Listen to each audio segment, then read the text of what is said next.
आता वेळाच बीचला आहे. सूर्य डोळ्यासमोर असल्यामुळे थोडा त्रास वाटतो आहे, पण एन्जॉय खूप चांगलं वाटतं आहे. आज जर बघितलं तर मुलं खूप चांगल्या पद्धतीने एन्जॉय करतात समुद्रामध्ये. आत्ताच थोड्या वेळापूर्वी आम्ही क्रिकेट खेळलो. क्रिकेटचा आनंद घेतल्याच्या नंतर आता एक समुद्रात पण मुलं एन्जॉय करतात. आणि आता बघितलं तर समुद्र एकदम क्लीन आणि स्वच्छ आहे. इथे कुठल्याही प्रकारची घाण नाही आहे. मेन म्हणजे इथे बरेचसे पर्यटक लोकांना माहिती नाही समुद्राचं, तर त्यामुळे इथे बघितलं तर गर्दी नाही. फॅमिलीला आपण नक्कीच घेऊन येऊ शकता.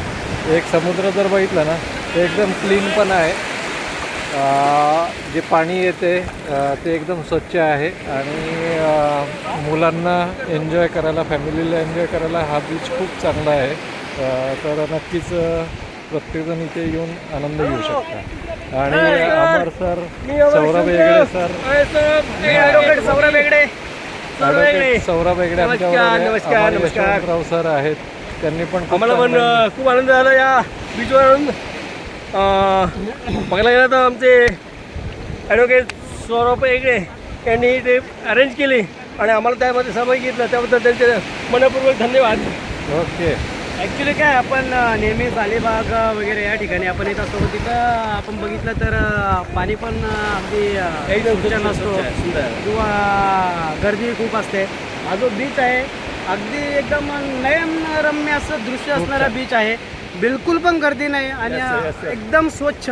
तुम्ही फॅमिली पण घेऊन येऊ शकता, मित्रमंडळी असतात ती येऊ शकता. जेवणही खूप छान असतं इथं, राहायला चांगली सोय आहे, घरगुती अशी होमस्टे सर्व. बघा आमचे मित्र आनंदी आहेत, प्रमोद देशमुख खूप एन्जॉय करत आहेत आणि उड्या वगैरे मारत आहेत या पाण्यामध्ये. आणि आमचे हे राजू वाघ जबरदस्त त्यांनी आनंद घेतलेला आहे समुद्राचा. आणि त्यांना पण बोलताना तेवढा आनंद वाटतोय, कारण इथे बीचवरती जर बघितलं तर कुठल्याही प्रकारचे माणसं नाही आहेत जास्त, तर त्यामुळे आम्हाला इथे आनंद घेता आला.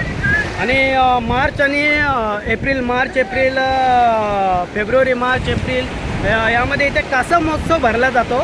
इथे कासवांचे जे अंडी असतात ते संवर्धन केलं जातं आणि नंतर कासवाच्या पिळांना इथे समुद्रात सोडलं जातं. तर तेही तुम्ही जर मार्च एप्रिल या सीझनमध्ये येतात तर तेही तुम्हाला पाहायला मिळू शकतात. वेळाच बीच. बीचवरती बघा प्रमोद सरांनी एक मस्त उडी घेतलेली आहे आणि त्यांनी त्याचा आनंद घेतलेला आहे. मुलांना एकदम छानच वाटतंय, म्हणजे एकदम मोकळीक वाटते इथे बीचवरती.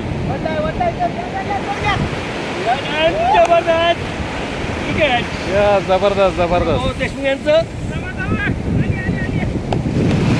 तर इथेच मी व्हिडिओ थांबवतोय. नेक्स्ट व्हिडिओ जो असेल ते मी अपलोड करणारच आहे.